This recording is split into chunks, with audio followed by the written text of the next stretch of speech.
ธรรมชาติของจิตลักษณะของจิตนั้นจะอาศัยธรรมชาติจิตนั้นจะพึ่งพาธรรมชาติของมนุษย์ทุกคนมนุษย์ทั้งหลายเกิดมาอาศัยธรรมชาติเกิดมาพึ่งพาธรรมชาติธรรมชาติมันเปลี่ยนแปลงมนุษย์ที่เกิดมาแล้วไม่ได้พิจารณามนุษย์ก็ตกอยู่ใต้อำนาจของธรรมชาติเมื่อมนุษย์ตกอยู่ใต้อำนาจของธรรมชาติมนุษย์ก็เป็นผู้ไม่รู้ดังคนจำนวนมากตกอยู่ใต้อำนาจธรรมชาติอารมณ์ของตนเองตกอยู่ใต้อำนาจธรรมชาติความคิดของตนเองตกอยู่ใต้อำนาจความคิดของบุคคลอื่นตกอยู่ใต้อำนาจความรู้สึกของบุคคลอื่นนี่เป็นธรรมชาติของจิตเมื่อหัวใจเรามีธรรมชาติเนี่ยหัวใจเราจิตใจเราไม่มีคำว่าสงบเมื่อหัวใจเราเสพธรรมชาติใจเราก็วุ่นวายตลอดเวลาเราจะคิดพิจารณาดูเหมือนเรากินข้าวน่ะมันจะไปจบตรงไหนมันไม่มีคำว่าที่สิ้นสุดกับเครื่องปรุงแต่งอาหารเครื่องปรุงรสต่างๆมันก็สร้างมาแล้วมาอีกสมัยโบราณมีแต่กะปิกับน้ำปลามีเกลือเดี๋ยวนี้มันมีสารพัดเครื่องปรุงรสชาติอาหารเห็นไหมจิตของเราก็เป็นธรรมชาติไปปรุงแต่งสารพัดปรุงแต่งไม่มีวันจบสิ้นลักษณะของธรรมชาติมันก็เป็นลักษณะเป็นเช่นนี้ของมันเพราะธรรมชาติคือเป็นผู้หลอกลวงเราธรรมชาติเป็นผู้หลอกลวงคำว่าหลอกลวงคือมันเปลี่ยนแปลงจิตมันก็เป็นธรรมชาติมันก็หลอกเราเดี๋ยวมันก็ดีเดี๋ยวมันก็สุขเดี๋ยวมันก็ทุกข์เดี๋ยวมันก็พอใจเดี๋ยวมันก็ไม่พอใจสิ่งเหล่านี้ธรรมชาติจิตของธรรมชาติมันจะหลอกเราจนเราตายพวกเราต้องพิจารณาเช่นตัวอย่างธรรมชาติของแม่ก็จะหวงลูกใช่ไหมจะเป็นแบบนี้ของแม่พ่อก็เป็นเช่นนั้นห่วงลูกนี่คือธรรมชาติของพ่อของแม่เหมือนกันหมดทั้งระบบของโลกห่วงมันเป็นปกติหรือเป็นธรรมชาติของผู้เป็นพ่อเป็นแม่หากพ่อแม่ไม่ได้ศึกษาเรียนรู้เรื่องธรรมะพ่อแม่ไม่ได้ศึกษาเรียนรู้เรื่องหลักธรรมคำสอนของพระพุทธเจ้าพ่อแม่ก็จะผิดปกติคำว่าผิดปกติก็คือกินไม่ได้นอนไม่หลับเมื่อลูกไม่เข้าบ้านอย่างนี้นะห่วงเป็นปกติของพ่อของแม่พ่อแม่คนไหนที่ขาดสติไม่มีธรรมะก็จะห่วงลูกกินข้าวไม่ได้นอนไม่หลับทำงานไม่มีความสุข เนี่ยเมื่อดังลูกบางคนหนีออกบ้านไปตั้ง3 วันเนี่ยป่านนี้ยังไม่เข้าบ้านอย่างเนี้ยแม่ก็นอนไม่ได้กินไม่ได้นอนไม่หลับกินไม่หลับจึงทำให้พ่อแม่แก่เจ็บตายก่อนเวลากำหนดผู้เป็นพ่อเป็นแม่พิจารณาดูลูกของเราที่เราเกิดมันมานี่มันเป็นของหอมหรือมันเป็นของเหม็นเราตั้งคำถามพิจารณาดูมันเป็นของร้อนหรือมันเป็นของเย็นเราพิจารณาดูลูกมันเป็นลูกของเราหรือลูกมันเป็นศัตรูของเราเราพิจารณาดูลูกมันสร้างสรรค์ชีวิตเราหรือลูกมันทำลายชีวิตเราพิจารณาดูความเป็นจริงมันเป็นเช่นไรเราต้องพิจารณาทั้งหมดส่วนมากหัวใจของพ่อแม่มันเป็นเรื่องของธรรมชาติหากพ่อแม่ไม่ได้ศึกษาเรียนรู้ธรรมะภาคปฏิบัติพ่อแม่ก็จะไม่สละความรู้สึกออกจากลูกได้จนถึงที่สุดลูกก็กลายเป็นคุกแม่ก็เหมือนคนติดคุกเพราะไปติดในลูกนี่แหละพวกเราทั้งหลายเราต้องถอดถอนธรรมชาติออกจากจิตของเราเนี่ยมันกินแต่ธรรมชาติมันบริโภคแต่ธรรมชาติแต่พวกเราทั้งหลายมันบริโภคแต่ธรรมชาติกินแต่ธรรมชาติรูปรสกลิ่นเสียงเป็นธรรมชาติอารมณ์ความรู้สึกเป็นธรรมชาติมันกินหมดเวทนากินหมดทั้งเวทนาและอุปทานมันไปกินสิ่งเหล่านี้หมดตกอยู่ใต้อำนาจเวทนาอุปทานตกใต้อำนาจอนิจจังทุกขังอนัตตาชีวิตคนทั้งโลกเป็นเช่นนี้เมื่อเรามีเกิดมาแล้วเมื่อเราเกิดมาและศึกษาเรียนรู้เรื่องพระธรรมเรียนรู้เรื่องธรรมะภาคปฏิบัติเราก็จะมาถอนธรรมชาติออกจากกายจากจิตเราจะต้องถอนธรรมชาติออกจากกายจากจิตให้จิตของเราออกจากธรรมชาติให้จิตเราอยู่ห่างๆจากธรรมชาติให้จิตเราละธรรมชาติให้จิตเราไม่ติดในธรรมชาติเช่นเวลานี้ฤดูร้อนปรากฏเราก็ไม่ติดนะครับว่าฤดูร้อนเข้าใจว่าฤดูร้อนปรากฏเราก็อยู่กับฤดูร้อนมันได้ไม่ต้องแสดงอาการใดๆทั้งสิ้นเราจะต้องอยู่กับฤดูร้อนที่มันปรากฏจนถึงที่สุดเราก็ผ่านไปเราก็พยายาม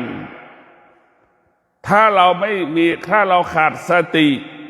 เราก็จะตกอยู่ใต้อำนาจของฤดูร้อนแอร์ไม่เย็นก็จะไปซื้อแอร์ตัวใหม่พัดลมไม่เป่ามันไม่แรงไม่พอก็จะไปซื้อพัดลมตัวใหม่กางเกงขาสั้นก็จะเอาซื้อมาใช้ในฤดูร้อนเสื้อแขนสั้นก็จะไปใช้ฤดูร้อนอย่างล่มก็จะเอามาใช้ฤดูร้อนอย่างนี้หมวกก็จะมาอาศัยฤดูร้อนเนี่ยคือเราไปตกอยู่ใต้อำนาจมันหมดเรานึกดูพิจารณาเราไปตกอยู่ใต้อำนาจของมันดูดิจำนวนประชากรเนี่ยคนไทยตั้ง70 ล้านนึกดูกันแล้วกันถ้าตกอยู่ใต้อำนาจมันเราสูญเสียเศรษฐกิจไปเท่าไหร่คิดเป็นมูลค่าเงินมหาศาลซื้อกางเกงขาสั้นเสื้อแขนสั้นซื้อล่มซื้อพัดลมอย่างเงี้ยเปลี่ยนแอร์ใหม่อย่างเงี้ยพวกเราพิจารณาดูนี่มันเป็นมูลค่าเท่าไหร่ในฤดูแต่ละฤดูถ้าเราตกอยู่ใต้อำนาจฤดูกาลต่างๆเราก็จะเป็นทาสของธรรมชาติ จนหมดลมหายใจธรรมชาติจะเป็นผู้ทำลายชีวิตธรรมชาติจะเป็นผู้เบียดเบียนชีวิตเราในธรรมชาตินอกกายนะธรรมชาติในกายของเราก็คือเจ็บป่วยเจ็บปวดทุกข์ทรมานลำบากลุกก็โอยนั่งก็โอยนี่คือธรรมชาติของกายธรรมชาติของจิตอีกเดี๋ยวสุขเดี๋ยวทุกข์พอใจไม่พอใจเห็นไหมมันเป็นตลอดเวลาเราพิจารณาดูมันเป็นตลอดในธรรมชาติของจิตมันเป็นตลอดเวลาเราต้องพิจารณาดูว่าธรรมชาติของจิตมันเป็นธรรมชาติของจิตธรรมชาติของกายแต่พวกเราต้องพิจารณาเราต้องเมื่อเราเห็นธรรมชาติของจิตธรรมชาติของกายแล้วนี่คนที่จะเห็นธรรมชาติของจิตธรรมชาติของกายก็คือผู้ที่ปฏิบัติธรรมเท่านั้นคนที่ไม่ปฏิบัติธรรมก็จะเห็นธรรมชาตินอกกายธรรมชาตินอกจิตเป็นหลักแต่เมื่อเราได้กลับการพัฒนาจิตอบรมจิตธรรมชาตินอกกายไม่มีค่าไม่มีความหมายใดๆสำหรับผู้ที่ฝึกจิตผู้ที่ฝึกจิตอบรมจิตจิตจะเป็นจิตผู้รู้อะไรที่เป็นคำว่าธรรมชาติเนี่ยไม่มีค่าไม่มีความหมายสำหรับบุคคลที่ฝึกจิตพวกเราต้องพิจารณาอะไรก็แล้วแต่ที่มันฝึกจิตมาแล้วอบรมจิตมาแล้วจิตก็จะเห็นจิตจิตก็จะเห็นกายทั้งจิตทั้งกายมันจะดูแลกันเหมือนแม่ดูแลลูก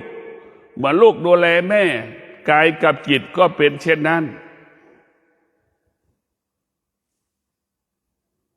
เมื่อจิตมันเห็นความจริงของร่างกายเช่นลุกก็โอยนั่งก็โอยนี่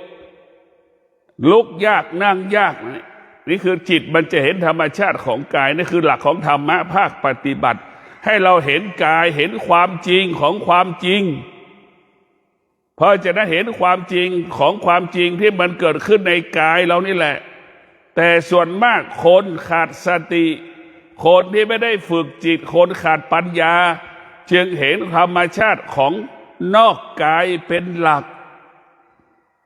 มันจะต่างกันนะธรรมชาติของกายธรรมชาติของจิต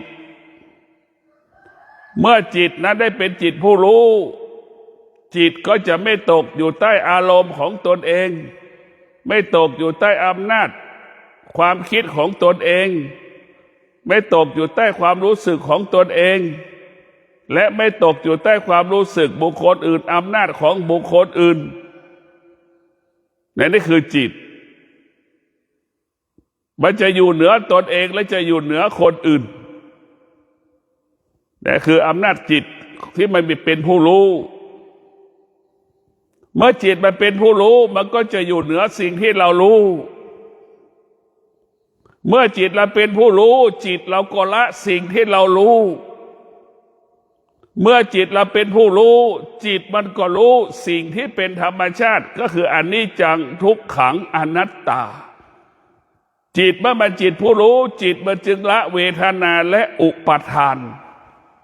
สิ่งเหล่านี้เป็นเครื่องปรุงแต่งโดยเฉพาะเวทนากับอุปาทานเนี่ยมันทำให้เราเป็นทุกข์จิตของผู้รู้เวทนาไม่มีค่าอุปาทานไม่มีค่าอนิจจังทุกขังอนัตตาก็ไม่มีค่า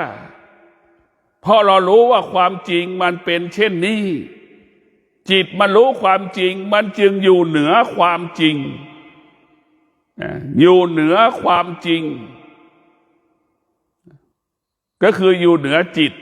จิตมันก็อยู่เหนือธรรมชาติ จิตเราอยู่เหนือความแก่ความเจ็บความตายความแก่ปรากฏจิตก็ไม่สำแดงอาการเพราะจิตเป็นจิตผู้รู้ว่าความแก่มาพร้อมกับความเสื่อมความเสื่อมมาพร้อมกับความแก่ความเจ็บป่วยทุกข์ทรมานลำบากก็เป็นธรรมชาติของมันเพราะนั้นจิตที่ฝึกฝนอบรมจะไม่ให้ค่าคำว่าแก่คำว่าเจ็บคำว่าตายจิตที่เป็นผู้รู้จึงอยู่กับคำว่าแก่คำว่าเจ็บคำว่าตายได้จิตของผู้รู้จึงไม่สะเทือนจึงไม่หวั่นไหวเมื่อแก่เมื่อเจ็บเมื่อตายปรากฏนี่แหละจิตผู้รู้จะเป็นอย่างนี้เมื่อเราปฏิบัติธรรมเข้าถึงธรรมแล้วสุขก็ไม่สามารถทำให้เราเป็นสุขได้เพราะเราจะอยู่เหนือสุขทุกข์ก็ไม่สามารถทำให้เราทุกข์ได้เพราะเราอยู่เหนือทุกข์ทุกข์เป็นของทุกข์และเป็นพาหนะของจิตสุขก็เป็นพาหนะของจิตจิตเราเปรียบเสมือนคนขี่หลังงัวขี่หลังควายขี่หลังม้าสุขทุกข์ก็ดีเปรียบเสมือนม้าเปรียบเสมือนงัวเปรียบเสมือนช้างเวทนาและอุปาทานอนิจจังทุกขังอนัตตาเปรียบเสมือนช้างจิตเราก็เหมือนคนขี่หลังช้างนั่นแหละเราจึงอยู่เหนืออนิจจังทุกขังอนัตตาจิตเราฝึกมาจึงไม่สะเทือนจึงไม่หวั่นไหวเข้าใจสิ่งที่มันปรากฏเกิดขึ้นแล้วก็ดับไปเข้าใจสิ่งที่มันปรากฏเกิดการเปลี่ยนแปลงเข้าใจมันเราเข้าใจสิ่งที่มันเกิดเราก็เข้าใจว่าสิ่งที่มันเกิดก็คือสิ่งที่มันดับสิ่งที่มันดับก็คือสิ่งที่มันเกิดพวกเราทั้งหลายมันก็วกไปวนมาอยู่ตรงนี้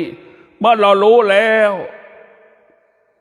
เมื่อเราเกิดมาเราเป็นเมื่อเราเกิดมาแล้วจิตของเราเป็นผู้รู้นี่เราจะอยู่เหนือธรรมชาตินอกกายเราจะอยู่เหนือธรรมชาติของจิตเราจะอยู่เหนือธรรมชาติของกายเรากายเรามันจะเจ็บจะปวดจะป่วยเราก็อยู่เหนือรู้มันเรารู้มันเพราะฉะนั้นผู้ที่มีสติจะรู้จะต้อนรับความแก่ความเจ็บความตายต้อนรับมัน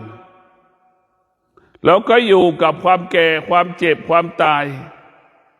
ที่มันปรากฏเกิดขึ้นกับร่างกายของเราได้อยู่ตลอดเวลายังมีคนจำนวนมากไม่ยอมรับและไม่เข้าใจคำว่าแก่คำว่าเจ็บคำว่าตาย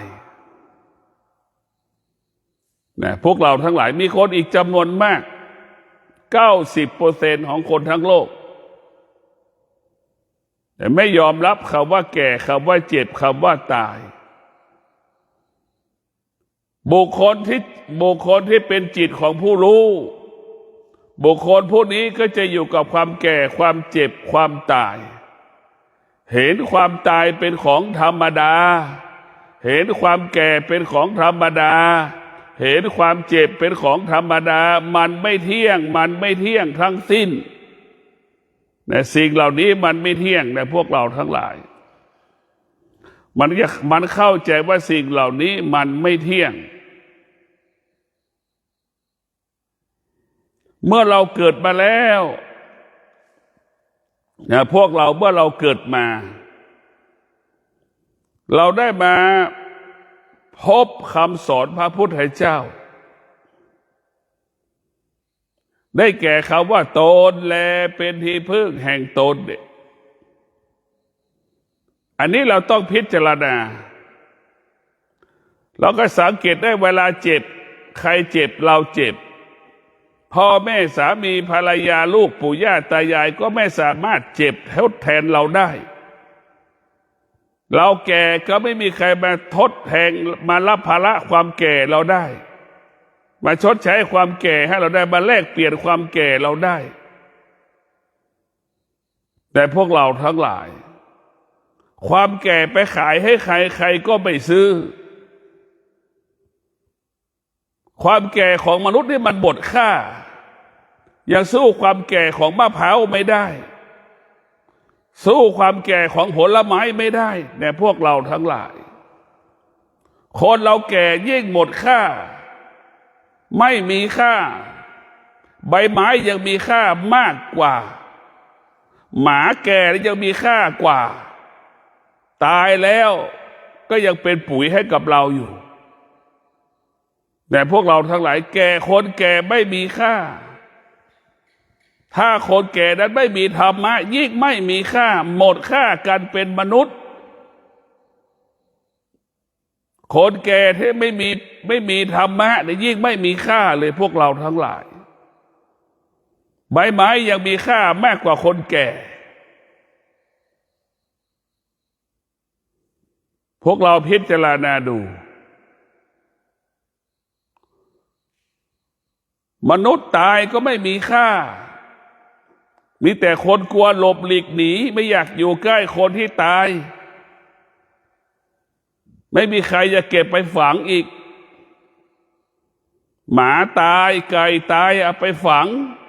ยังเป็นปุ๋ยเกิดประโยชน์ต่อต้นไม้อยู่เห็นไหมพวกเราทั้งหลายคนแก่ไม่มีธรรมเนี่ยมันตกต่ำเนี่ยพวกเราทั้งหลาย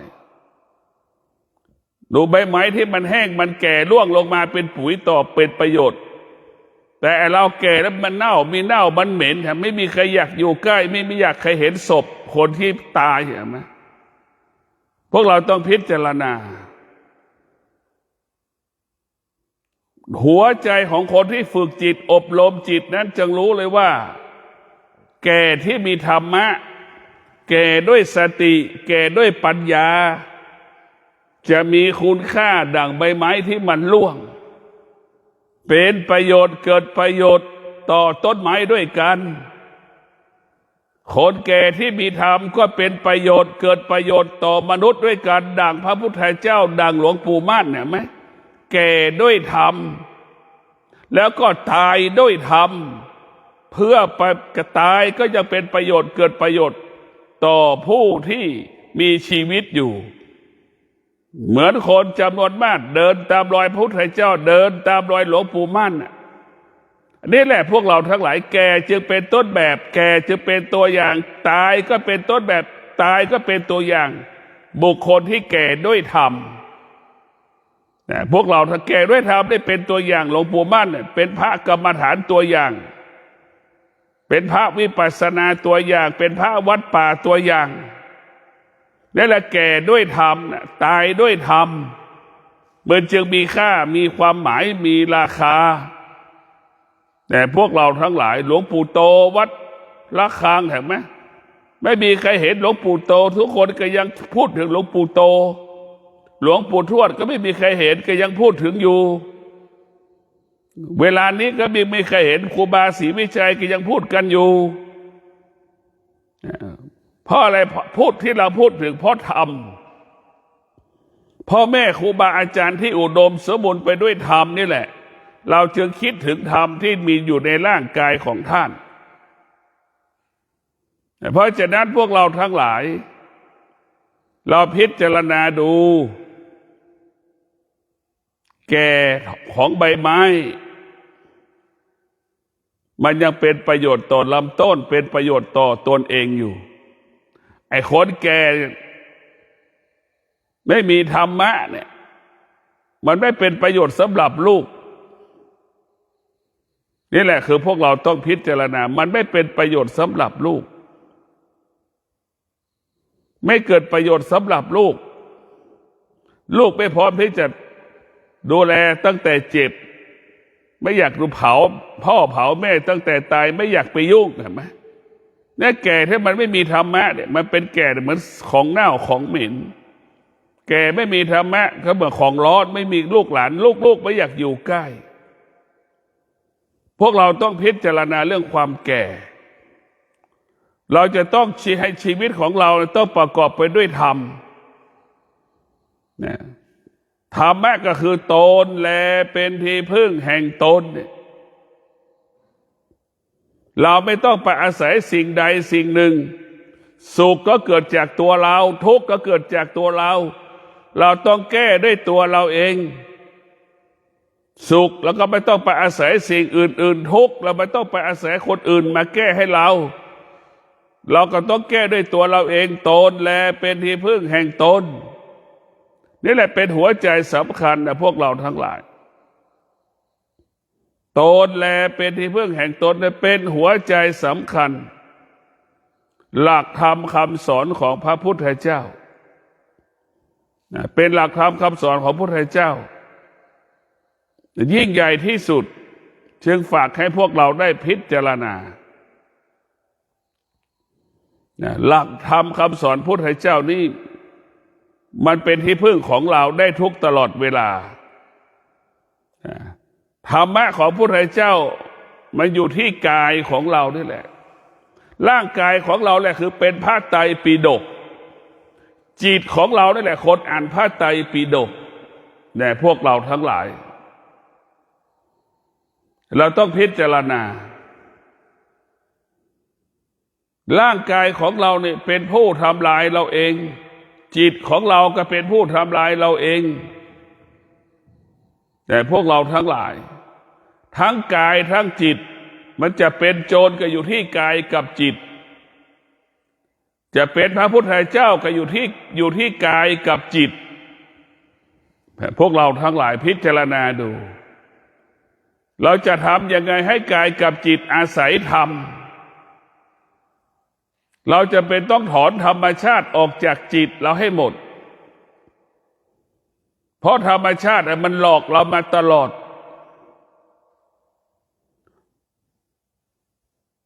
บุคคลใดที่สามารถออกจากธรรมชาตินอกกายออกจากธรรมชาติของจิตออกธรรมชาติของกายแล้วให้เราอยู่เหนือธรรมชาติของจิตให้เราอยู่เหนือธรรมชาติของกายให้เราอยู่เหนือธรรมชาติของธรรมชาติเช่นฤดูร้อนฤดูหนาวฤดูฝนนี่อันนี้แหละคือเราจะได้หลุดพ้นเพราะตรงนี้หัวใจพระอริยเจ้าเนี่ยจะต้องอยู่เหนืออนิจจังทุกขังอนัตตาหัวใจของพระอริยเจ้าต้องอยู่เหนือเวทนาและอุปาทานหัวใจพระอริยเจ้าต้องอยู่เหนือธรรมชาติของตนเองธรรมชาติของจิตธรรมชาติของกายธรรมชาติของธรรมชาตินอกกายแต่พวกเราทั้งหลายส่วนมากเราก็ตกอยู่ใต้ธรรมชาติของความคิดปรุงแต่งตกอยู่ใต้ธรรมชาติของจิตตกอยู่ใต้ธรรมชาติของกายตกอยู่ใต้ธรรมชาติของนอกกายทั้งหมดคนส่วนมากจึงไม่สามารถเข้าถึงธรรมได้เพราะธรรมชาติเป็นเครื่องกีดขวางกั้นธรรมชาติเป็นเครื่องกีดกั้นขวางกั้นเพื่อไม่ให้เราได้บรรลุธรรมเห็นธรรมเพราะเราไปติดในสุขไปติดในทุกข์ไปติดในสิ่งที่พอใจไปติดในสิ่งที่ไม่พอใจมาขวางเราและเราก็ไม่ยอมออกจากมันเราก็ยอมให้มันขังเราอยู่ไม่ได้ทุกวันนี้ธรรมชาติเป็นคุกมันขังเราเหมือนคนติดคุกเราจึงไม่สามารถเข้าไปสู่แดนแห่งพระธรรมเราไม่สามารถออกจากแดนโลกิยะได้เราจึงไม่สามารถเข้าสู่แดนโลกุตระได้เพราะเราไปติดธรรมชาติเขาธรรมชาติก็หมายความว่าแม่ไปติดในลูกลูกก็ไปติดในแม่ไปยึดติดพ่อแม่สามีภรรยาลูกติดอาชีพติดหน้าที่เนี่ยไปติดไปหลงสิ่งเหล่านี้หมดไปติดวัตถุสิ่งของทรัพย์สมบัติไปติดสิ่งเหล่านี้หมดในพวกเรามันจึงทำให้เราเป็นทุกข์เพราะเราไปติดโลกธรรมชาติทั้งหมดทั้งสิ้นธรรมชาติทั้งหมดเนี่ยมันเบียดเบียนเราตลอดเวลานะพวกเราธรรมชาติมันเบียดเบียนเราต้องออกจากวงจรธรรมชาติออกจากความคิดเราก่อน ออกจากความรู้สึกเราก่อนออกจากความทุกข์สุขก่อนออกจากทุกข์ก่อนเราต้องออกจากสิ่งที่เราพอใจออกจากสิ่งที่ไม่พอใจก่อนนี่เราออกจากสิ่งเหล่านี้ได้แหละมันจะเบามันจะโล่งบอกคนที่เราส่วนมากมันติดสุขเนี่ยมาปฏิบัติธรรมอดเข้าไม่ได้อย่างเงี้ยแต่พวกเราทั้งหลายมาปฏิบัติธรรมไม่ได้เพราะเราไปติดว่านอนก็เจ็บหลังไม่มีที่นอนอย่างเงี้ยไม่มีที่ปูนอนหนาๆนี่แหละคือเราไปติดทุกข์ไปติดในสุขชีวิตมันจึงไม่พบความสุขที่แท้จริงมันจึงไม่ได้พบความทุกข์ที่แท้จริงเนี่ยพวกเราต้องพิจารณาชีวิตของเรานั้นมันต้องอยู่กับธรรมะตนแลเป็นที่พึ่งแห่งตนเราต้องมีสติเราต้องมีปัญญาเราต้องมีความอดทนเราต้องมีวิริยะภาคเพียรเพื่อจะแก้ไขชีวิตของเราเพื่อจะพัฒนาชีวิตของเราให้บรรลุเป้าหมายเห็นความจริงรู้ความจริงอยู่เหนือความจริงนี่แหละคือสิ่งสำคัญที่สุดเราจะต้องบรรลุเป้าหมายให้ได้ส่วนมากเราตกอยู่ใต้อำนาจอารมณ์ความคิดความสุขความรู้สึกของตนเองมากเกินไปเราจึงทำให้เราไปไหนไม่ได้ออกไม่ได้แต่พวกเราต้องพิจารณาธรรมะของพระพุทธเจ้าเป็นของเย็นธรรมะของพระพุทธเจ้าเป็นของหอมพวกเราทั้งหลายเราจะต้องพิจารณาเราจะอยู่กับความเย็นเราจะอยู่กับความหอมเราก็อยู่ไปแล้วอยากอยู่กับความเย็นต้องปฏิบัติธรรมเราอยากอยู่ความหอมก็แค่รักษาศีลก็พอเราอยากอยู่เหนือสุขอยู่เหนือทุกข์เราต้องปฏิบัติธรรมเพื่อให้เห็นธรรมแล้วก็ให้จิตอาศัยธรรมเมื่อจิตอาศัยธรรมจิตนั้นก็จะละความสุขความทุกข์ได้ถ้าจิตเราเข้าไม่ถึงธรรมจิตเราก็อยู่ภายใต้ความสุขอยู่ใต้ความทุกข์ได้อยู่ตลอดเวลาจึงฝากให้พวกเราได้พิจารณาหลักธรรมคำสอนของพระพุทธเจ้ามันเป็นความจริงที่เราจะต้องรู้เพราะมันอยู่ที่กายของเราสิ่งที่ควรรู้ก็รู้เรื่องเกิดแก่เจ็บตายสิ่งที่เราควรเห็นก็เห็นเกิดแก่เจ็บตายเนี่ยเราต้องรู้ที่รู้อยู่ก็ยังไม่เห็นเห็นอยู่ก็ยังไม่รู้รู้อยู่เห็นอยู่ก็เข้าไม่ถึงสิ่งที่เรารู้เราเห็นอยู่นี่คือปัญหาของเราเพราะเรามีอวิชชาอยู่ในหัวใจเมื่อหัวใจเรามีอวิชชาแล้วเราข้ามสิ่งที่เป็นอวิชชาไปไม่ได้โดยเฉพาะธรรมชาตินั้นเป็นอวิชชาทั้งสิ้นมันให้เราอยู่ภายใต้อำนาจของเราไม่ให้เราออกไปจากใต้อำนาจอวิชชาธรรมะทำลายความรู้สึกของคนทุกคนธรรมะไม่สามารถตอบสนองความรู้สึกของมนุษย์ได้ในพวกเราทั้งหลายเหมือนเราจะเห็นว่าคนที่จะมานั่งฟังธรรมะนี่10,000 คนจะมีไม่กี่คนนะพวกเราทั้งหลาย10,000 คนมีไม่กี่คนที่จะต้องมานั่งฟังธรรมะนี่แหละคนจะชอบฟังสิ่งที่ไม่ใช่ธรรมะ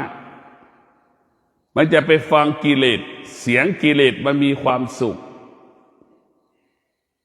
เห็นกิเลสแล้วมีความสุขจมูกสัมผัสกิเลสแล้วมีความสุขมันก็บอกถึงมนุษย์อุดมสมบูรณ์ไปด้วยกิเลสตัณหาราคะก็เห็นสิ่งเหล่านี้เป็นความสุขของชีวิตเห็นสิ่งเหล่านี้แหละเป็นสิ่งที่ดีที่สุดของชีวิตจึงไม่เห็นธรรมว่าเป็นสิ่งที่งดงามให้กับชีวิต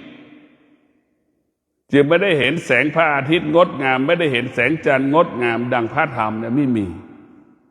เห็นสิ่งเสียงรูปรสกลิ่นเสียงเป็นสิ่งที่งดงามนั่นคือเป็นธรรมชาติของคนทั่วไปก็เป็นเช่นนั้นเราต้องพิจารณาหลักธรรมคำสอนของพระพุทธเจ้าเป็นสิ่งที่มีค่าสำหรับคนที่เข้าถึงธรรมธรรมก็จะให้ค่าเราธรรมก็จะปกป้องชีวิตเราธรรมย่อมคุ้มครองชีวิตของเราในพวกเราทั้งหลายพิจารณาเมื่อเรามีสติเราก็จะอยู่ห่างๆจากธรรมชาติของกายของจิตอยู่เหนือธรรมชาติของกายของจิตเราจะอยู่เหนือธรรมชาตินอกกายนอกจิตเมื่อจิตได้รับการฝึกฝนอบรมจิตของเราก็จะเป็นจิตผู้รู้เมื่อจิตเป็นจิตผู้รู้จิตก็จะรู้เรื่องกายกับจิตจิตก็จะอยู่เหนือกายอยู่เหนือจิตก็ขอให้ท่านทั้งหลายได้พิจารณาชีวิตของเรามีธรรมสงบสุขถ้ามีธรรมชาติก็วุ่นวายกังวลใจตลอดการพิจารณาเอาว่าเราจะเอาธรรมหรือจะเอาธรรมชาติเราเห็นธรรมจิตเราก็สงบถ้าเห็นธรรมชาติจิตเราก็สะเทือนหวั่นไหวขอเจริญพร